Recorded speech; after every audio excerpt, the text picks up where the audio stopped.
ধর্মনিরপেক্ষতা নিয়ে আমাদের দেশে কটা কালী মন্দির দুর্গা মন্দির ভাঙা হয়েছে, আবার তা সারানোও হয়েছে।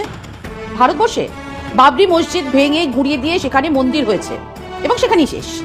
এরপর কাশী, তারপর সম্ভল, তারপর মথুরা। হিন্দুত্ববাদী আরএসএস, বিজেপি এবার আজমের শরীফ নিয়ে পড়েছে। হ্যাঁ, ভারতের সংবিধানের ধর্মনিরপেক্ষতা নিয়েও এই কিছুদিনের মধ্যে বারবার প্রশ্ন উঠছে।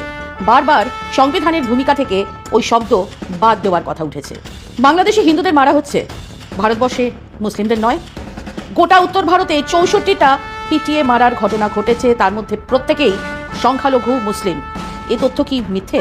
ইসকনের 2 মহারাজ জেলে, তাদের বিচারের জন্য হাজির করা হচ্ছে, তাদের হয়ে উকিলরা দাঁড়াচ্ছেন। আর ভারতবর্ষে উমর খালিদ কতদিন জেলে আছেন? 4 বছর। 4 বছর ধরে তার একটা অপরাধের প্রমাণ হাজির করা হয়নি, কিন্তু জামিনও দেওয়া হয়নি। অন্যদিকে অভিযুক্ত নয়, ধর্ষণ খুনের দায় দোষী সাব্যস্ত বাবা রাম রহিম জেলের বাইরে প্যারোলে আসছেন, বিজেপির প্রচার করছেন, ধর্ষক খুনিদের জেল থেকে ছেড়ে দিয়ে মালা পরানো হচ্ছে, মিষ্টি খাওয়ানো হচ্ছে। এগুলো ধর্মনিরপেক্ষতা? এবং বাংলাদেশ তো তবু ইসলামিক দেশ। ধর্মনিরপেক্ষ ভারতবর্ষে এটা হচ্ছে, লাগাতার হচ্ছে।